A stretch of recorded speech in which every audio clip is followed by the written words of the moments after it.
Welcome back to the channel. If you're new here, my name is Rick. I'm an indie author. I've been published for over 10 years, published over 4 novels, and sold over 90,000 books. Today in this video, we're going to be talking about confidence. Confidence as an author, confidence as a writer, and how you can gain more confidence in your writing and in your author career, especially if you're new and just starting out. So we're going to be talking about 3 things related to confidence as a writer. Confidence being a bit of a misnomer. Confidence is actually competency, and we'll talk about that.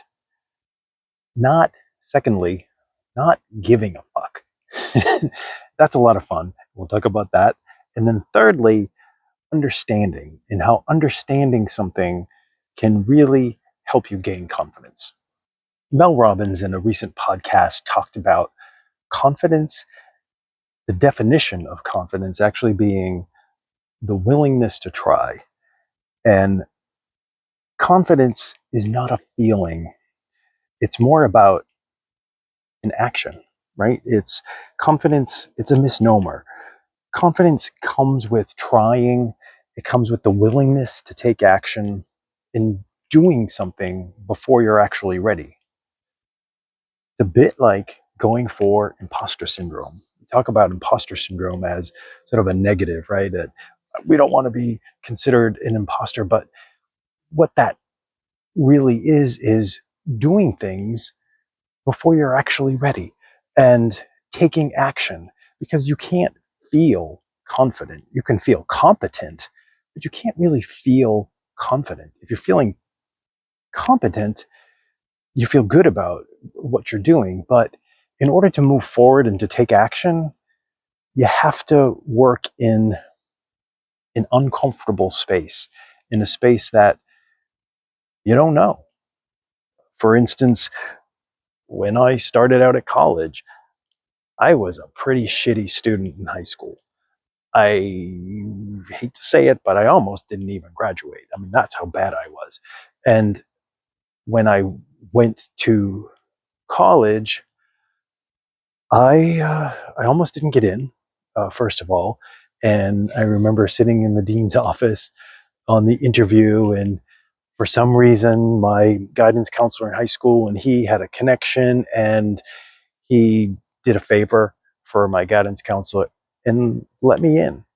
And yeah, I felt like an imposter. I didn't have the background that people in college had. I didn't have the basics in a lot of cases. But I moved forward, and 4 years later ended up graduating, dean's list, and president of the honor society. So this isn't to brag, this isn't to boast, but pushing forward, yes, that was not comfortable. Similarly with publishing and writing my first book, I didn't feel I was ready, but I did it. Uh, and I pushed forward. Now, there's not to say, you shouldn't have things edited and you should just willy-nilly go for shit. But there's a genuine needing to push yourself beyond that comfort zone. And that's really what builds competency. And with competency is really what we're getting at when we say, I don't feel confident. I don't feel like I can do this. Well, nobody feels like they can do it. When you were a baby, you didn't feel like you could walk. You kept falling down and falling down. And finally, you were able to stand and move forward on 2 legs. You didn't wake up able to do that, or being born, rather, able to do that. It took time. So you need to learn these things. I moved into the shade. It's a little hot under the Florida sun. That's Florida. Besides, there's a little alligator swimming in the lake over there, but not that he would bother me. Okay, number 2, my favorite, not giving a fuck. There's a genuine not needing to care about what others think.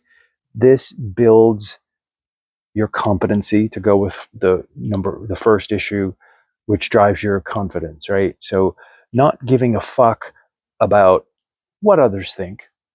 I mean, to a point, right? I mean, you have to work with your readers and understand what they want. But more importantly, it's not giving a fuck about what you think, because as we've said previously, we're our own worst critic. Um, so it's not giving is to not care about what you think and stop shitting on yourself. Stop shoulding. I should be doing this. I should be doing that. The number one that holds ourselves back is ourselves. So kicking that perfectionism in the butt and stop criticizing ourselves and stop uh, doubting ourselves. And how do we do that? We do that by doing things. We do that by taking action and just doing the shit anyway. Moreover, and this is kind of understated, but the criticism of others. So we've all seen movies or read books that we're like, how the hell did this get published? How the hell did this get made? And the more we criticize others, or we say, look at, I can't believe she actually did this. She actually wrote this, or in a reading, the more we criticize others, we're really just a reflection of what we think of ourselves and criticizing ourselves. So stop criticizing others. Life's too short to nitpick on other people's issues and find fault in them while finding fault in ourselves, because it's really a very loose uh, uh, connection there, between a distinction rather between those two. Stop shitting on people. Stop shitting on yourself. Number three is really understanding. Taking the time to understand how the industry works, how writing works, how a novel progresses. The more we understand things, the less likely we are to think things happen happenstance, by random. We understand that I understand that the more I publish content on TikTok, for instance, the more engagement I'm going to get. I don't know all the detail, the algorithms. I don't need to understand all of the minutia, all those details. But the more we understand, the more confident we feel about the process, about the writing process. So learn about the things that make writing work. Learn about learn about your craft, but learn about the industry. And the more you understand the um, like I said, the less likely you are to think things happen randomly and by circumstance or happenstance. Also, with that, organizing your understanding. Take time to organize your notes about something, to detail out, well, this is how an email list works, for instance. Understand that, take that. I haven't published a book in a number of years, and I have 3 of them coming out hopefully this year, at least 1 or 2 of them. But I still have sales from my backlog. Why? Because I understand how the process works. I understand I need to have new readers coming in, and I have an email list. And the email list is not just a static list of people that bought my books years ago. It's a constant influx of new readers coming in via lead magnets, with a freebie book that I put out on BookFunnel, or something that draws people, gives them a taste of my writing, and they get put into the funnel, the sales funnel, if you would. And if they like my stuff, they continue subscribing, and I send periodic emails about books. I put them in an automated email list when they first start, so they get to understand what I write about, who I am, what I do. And that generates book sales time and time again, even though I haven't published a new thing in too long. But that's going to change, I promise.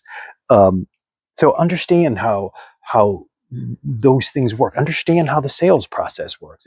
Writing is a business, and if you're in it just for the craft, then it's probably more of a hobby, and that's fine.